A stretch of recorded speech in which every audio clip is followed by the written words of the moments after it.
Takeaway Chinese, where you can take some Chinese away and experience progress day by day. Takeaway Chinese, we will promise you a difference.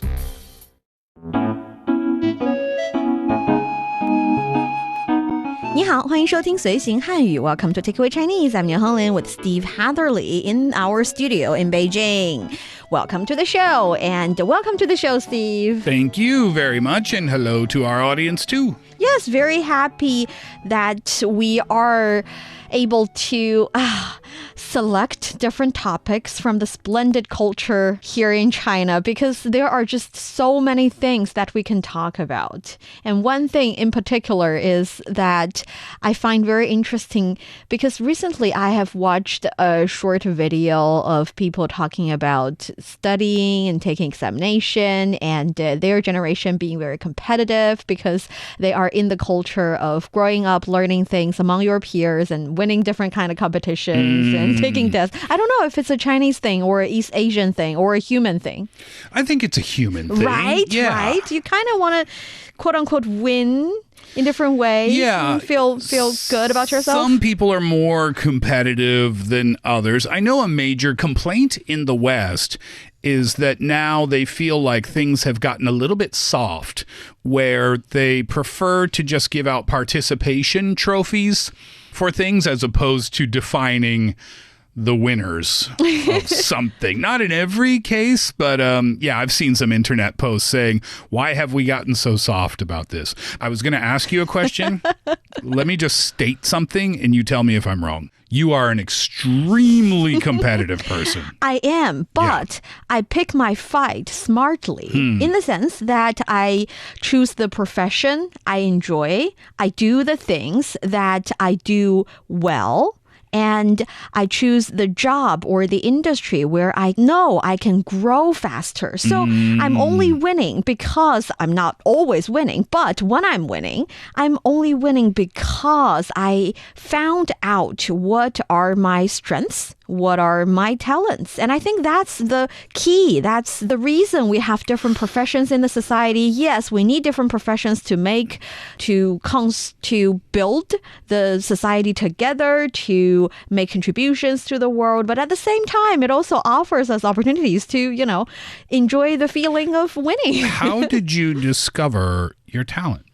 You try different things. What is something you weren't good at? Oh, sports. Oh, yeah, you tried that? I'm still really bad at sports. And for some reason, I think my balance is also a bit off. All right. Yeah, no, I asked that question because I think for a lot of people, they can get into their adult years and still not find the answer to that. It sounds so simple to say as advice for young people when you're thinking about your future profession. Oh, well, just do what you love. Find what you're good at. And the answer to that is, well, I don't know what I'm good at. Yeah, that's true. I don't know what I love. And I think for a lot of people, they might go through their entire career looking for things, not knowing what they're actually really, really good at or what they really love doing. That's true. But I think the perk of this day and age, the advantage is that there are so many different professions. So you can figure out the things or the aspect that you're interested in. For example, I'm bad at sports, but for some people, they are quick. They are flexible and they are good at sports in general. And then you have the choice or you have the condition of figuring out what is the sub-profession that you're interested in, what is something that you are specifically good at, what is the 专业 that you're going to choose in the future. So it's easier in this day and age. Sometimes learning what you don't love can lead you to what you do love. Yes. The dots can connect sometimes. I worked for a company after I graduated from university in Nova Scotia, where I'm from, and part of that job was sales. And I was required to sell things. And I remember having a meeting with my boss, and he said, well, the sales are down, so much % this month. We need to bring those back up. And he said, what kind of, sales tactics do you use? And I said, and remember, I was 22 years old. I said, well, Okay. First, I ask them if they want this, and if they say no, well, that's good enough for me. And he said, that's not the definition of sales. And I realized this is not for me. I don't want to pester somebody. I don't want to persuade somebody into buying something they don't need or they don't want.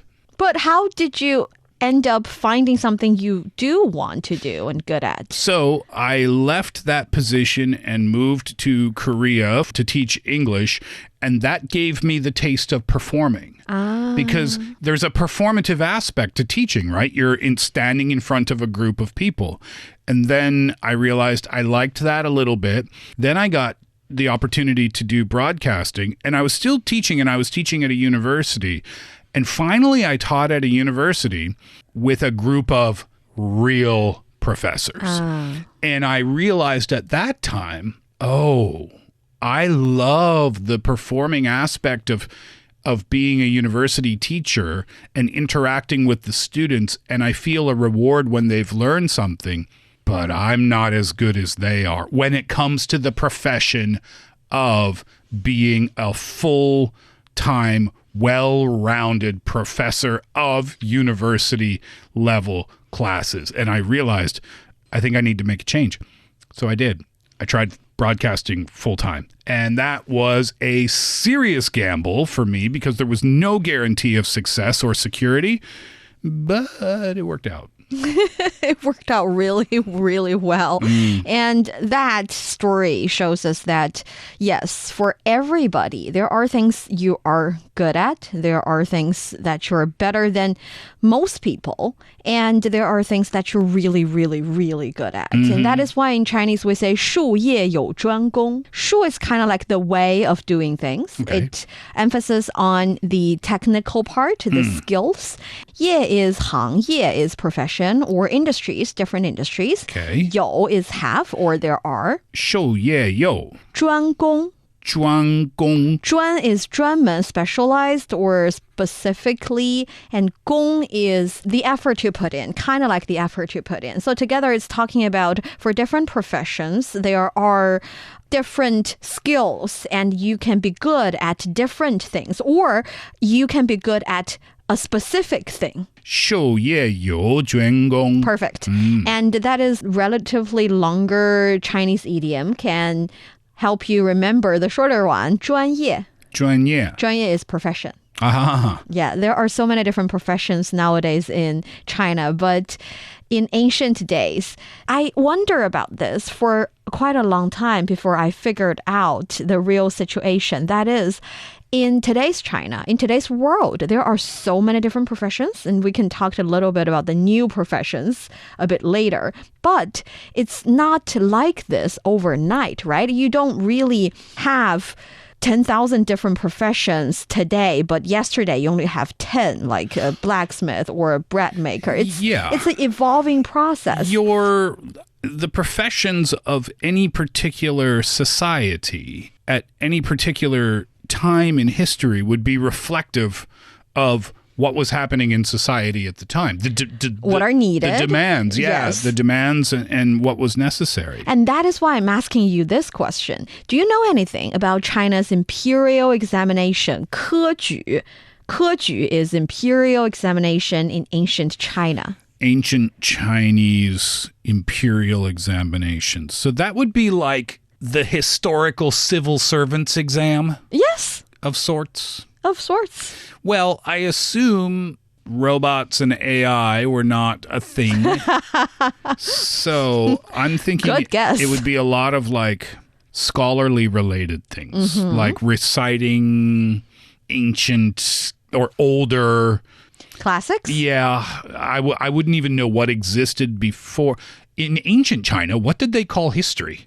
Did they also call it ancient China? Yeah. They say 经史子集. So 经 is talking about the classic, but it's more like philosophical classic, discussing how the world should be viewed, the problems in the world should be solved. So reciting like the teachings of those who different came, schools of thought. Yeah, right. And 史 is the 历史, the history part. You also need to learn about the history. And 子 and 籍 both refer to other aspects of literature or of the books that went through so many things that finally got preserved in ancient history. But I wondered, the reason I'm asking about your impression about imperial examination was because for me, I always thought that, yes, they learn about these things, the ancient day civil servants or civil servants to be. They wanted to recite all these classics. They wanted to know what is the mainstream concept or understanding of the world so that they know how to help maybe the emperor rule the country. Mm-hmm. And then one day I suddenly realized that's true, yes, but once you are a government official for a province, or at that time, maybe it's a state, maybe it's just a township, you need to talk to, you need to deal with, you need to sort things out for common people. Mm-hmm. And they have different professions, and you need to understand them as well. If you don't understand them, you do not know how to help them solve problems. Politics never changes. And also there are other endeavors and other buildings of these township, of these little villages. You need to know how to build roads. You need to know how to improve the transportation. Construction. Think about the building of the palaces and stuff. Yeah, you need to know enough so the workers do not trick you that easily. So I was wondering, if China, the imperial examination, 科举, only had this one sort of direction or quote unquote one profession, then how come these civil servants in ancient days would know how to rule the country? Yep, that's a fair question. But they did, and they figured it out. And that was because, no, it was never only one direction of selecting when it comes to the selecting of talent. We know about the imperial examination, and maybe you even know about the 经史子集 part. That is the classics and the history. They do learn about that. But besides that, there were other professions in ancient China as well. Oh, I'm curious to know what these were. Yeah, for example, there were 民法科. 民法科. 科 is talking about I think it's kind of like a major or a direction. And 法 refers to 法律. 法律. Yes, so for those students who think they're really good at law, they can be a law student in ancient China. And they learn about the law used in that dynasty. Oh, yes, by the way, for different dynasties, there were definitely different majors in different situations. But for this Mingfa, it's like you can take the examinations, and the major questions you would encounter would be, what are some of the major important laws? And you would even be given a case, and you need to figure out what are the articles you need to use to rule. And I think that's quite interesting. It's also related to what we were talking about before, about learning about the teachings of the past. I guess modern day lawyers, it's the same definition. Yeah. Figuring out the laws, understanding what they are so that you can use them in your own career. Yes, and there's also 明算科. 明算科. You see, the 明 part is like understanding. 明白, 清楚明白, that would be understand, clearly understanding something. And 科, we talked about, it's the major. So 算 here is the key word. 算 is mathematics related. So if you're learning or you're really good at math, in ancient China, you would also have a position, or you would also have a direction to go. That is, you learn about the mathematics and you answer these questions, and you ended up finding a job in local government or even the central government, requiring you to know how to be an accountant, how to be someone who is working out the budget for the government. Yes. Because guess what? In ancient China, they also need to do that. Right. So, yes, and besides that, one thing that got my attention was 名字. 名字. 字 is character or word, and that is talking about those who are learning different types of calligraphy and art-related things.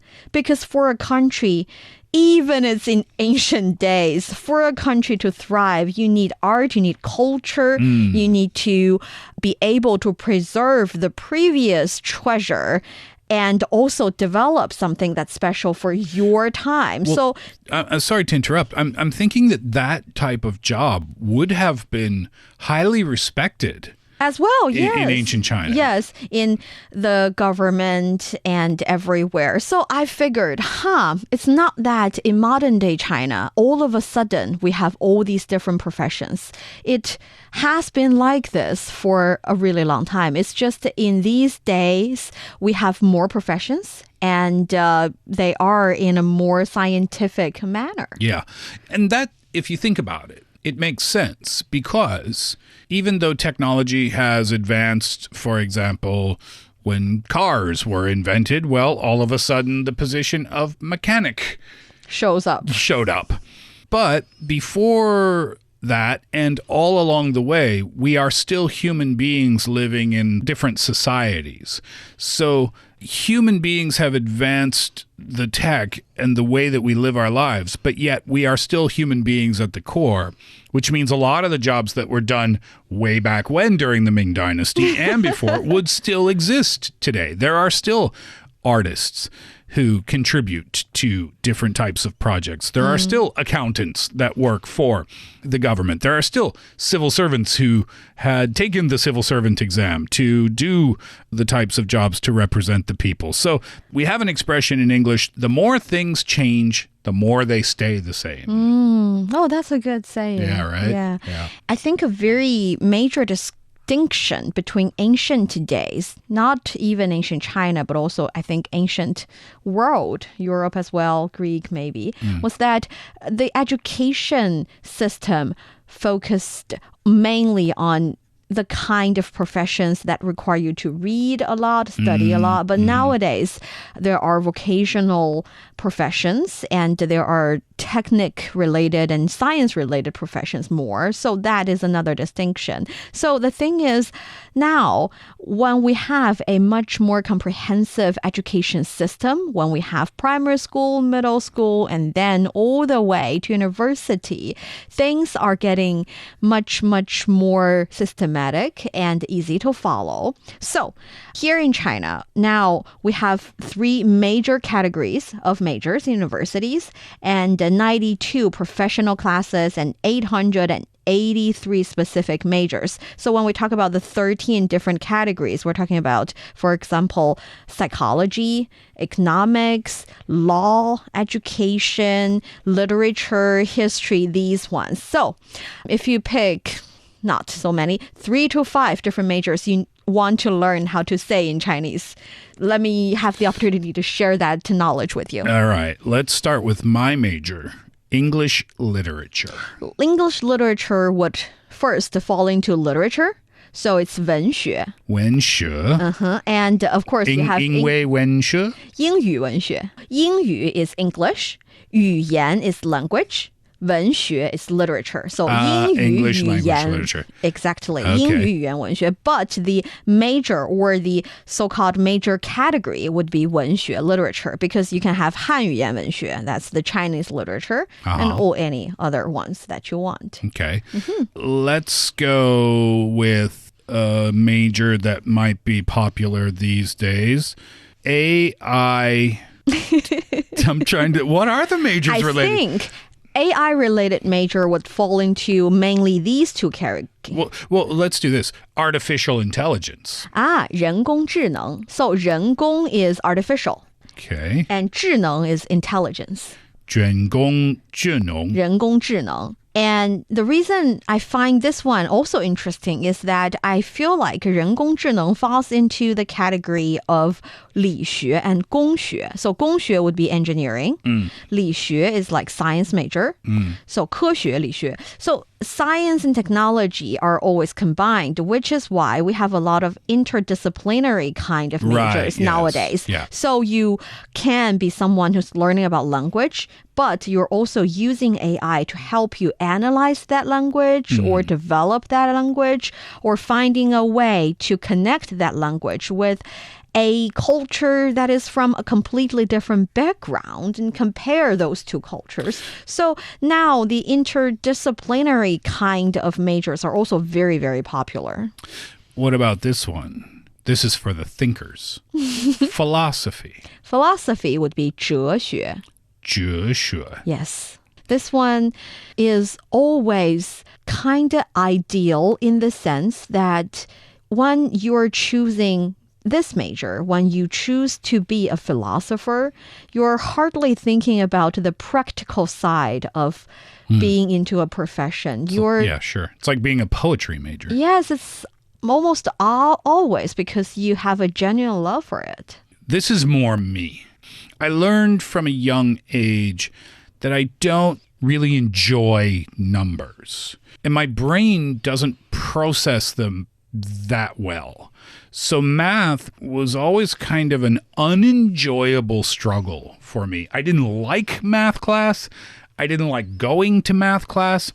I didn't get excited when the newest calculator came out and all the math people in the class were like, wow, check out this Commodore 64. That's not the name of it. Do you remember that thing? What was the name of that thing?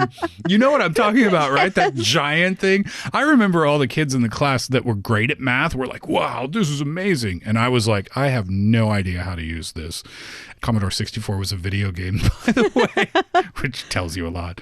But yeah, the subjects like philosophy have always kind of spoken to me a little bit more, you know, thinking about the meaning of life, why we're here, what is the point of our existence, who are we as humans, looking at human relationships and how we get along with each other. That's always been more of an interest for me. Yeah, but for many people, they say mathematics is the answer to all the ultimate questions 100%. of the university, 100%. which is why I want to share mathematics, 数学. 数学. In Chinese, 数 refers to also numbers. So 学 is a 学科, is a study. The study of numbers. Yeah. So 数学. 数学 would fall into, I think, 理学, the study of science or the category of science. 数学. Were you good at math in school? Not really. Yeah. Not enough. Usually people who do our types of jobs did not excel in mathematics. No, Maybe not that's not really. fair to say, but I feel like it's kind of true. Yeah, and when it comes to numbers or the study of numbers, not only 理学, science majors would depend on mathematics. For example, you have 经济学. For 经济学, math is also highly important. 经济学 is economics. 经济学. 经济学. So 经济 is economic, and 经济学 is the study of economy. I was an economics major in school. Oh, really? Yeah, isn't that funny? You didn't have to know a lot about math? Oh, I did. You were just not good at it? Well, see, economics is very theoretical. And yeah, when you are an economics major, you need to study accounting. And accounting is something that I couldn't grasp, but I could very strongly grasp macro and microeconomics because it's a lot of theory. If this thing happens, then that thing will happen. If A happens, then B will happen. It's logical, rational. It's logical and rational in a sense, yeah. The theory, oh gosh, you remember, have you ever heard the name Adam Smith? Yes. Yeah, so that economist, right? And he talked about the theory of, you know, if you put more workers in a factory, eventually they're going to decline in their production. Supply and demand and everything. Too many cooks in the kitchen, right? Yeah, those types of things I was able to grasp. But when it came to pure numbers, accounting, nope. I remember in the first day of accounting class, my professor said to all of us, to get an A+ in this class, all you need to do is understand the difference between a debit and a credit. And I'm still not sure I understand the difference between a debit and a credit. I was so confident. I was like, well, that sounds easy enough. There's only one thing to learn in this class. And then it got progressively harder after that. And with the society continue to develop, we see the needs of more and more specific majors.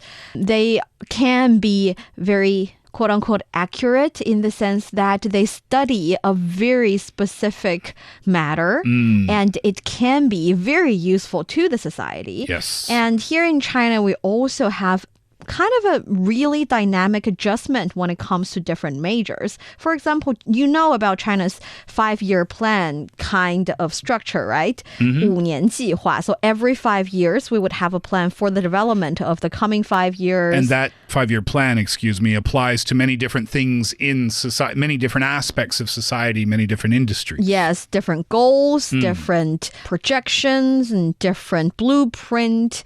And for China's 14th 5-year plan period, which is 2021 to 2025, actually over 30% of majors were adjusted. Some of them were reduced, some of them were changed, and some of them got added into different universities, different programs, and some new professions, some new majors were added into different university programs. So I think that reflects a broader or major trend of how we see different majors. That is, there's no fixed major. Well, there are certain majors that are always there, but you can still expect certain kind of adjustment because at the end of the day, except those who really, really just love study something, it all comes down to what do we need in the society. Yeah. Do you think, this is off topic,